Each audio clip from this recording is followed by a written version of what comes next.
It's time for This Week in Wrestling History.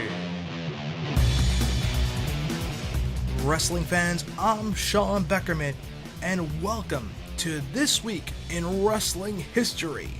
This is where we turn back the clock to remember the hallmark and benchmark moments in pro wrestling history here on Unplugged with JJ, all caps XA, and Charles Shane. And this week, I'm proud to debut the first episode of This Week in Wrestling History. Each week, we will cover classic moments with old school themes from This Week in Wrestling History, courtesy of the Beyond the Bell podcast. This week, we remember the week of March 11th to March 17th in wrestling history. Let's open up our wrestling timeline. 1983, Ricky Steamboat and Jay Youngblood defeated Sergeant Slaughter and Don Kernodle in a steel cage match for the NWA World Tag Team Championship in Greensboro, North Carolina.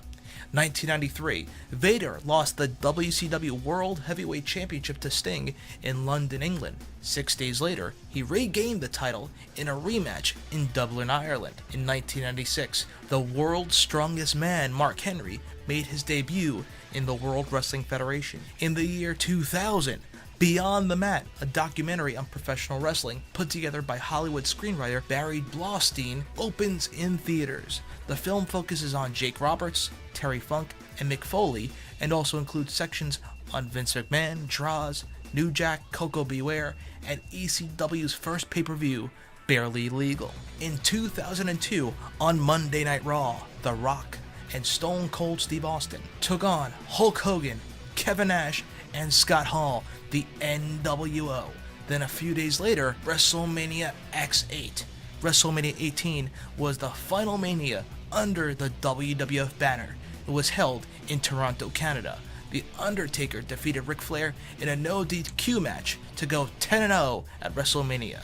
The Rock defeated Hulk Hogan in an epic encounter, and Triple H defeated Chris Jericho to win the WWF Undisputed title. In 2004, the WWE held their Hall of Fame induction ceremony at the Hilton in New York City. This event marked the revival of the Hall of Fame, as there have been no inductees since 1996.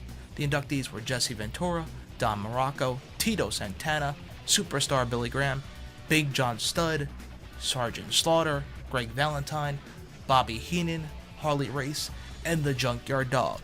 Baseball great Pete Rose was inducted into the celebrity wing of the Hall of Fame. WWE sets a record for the highest grossing wrestling event ever held in Madison Square Garden in 2004 in New York City, pulling in over $2.4 million in ticket sales for WrestleMania 20, which was headlined by Chris Benoit defeating Triple H and Shawn Michaels in a three-way match for the World Heavyweight Championship.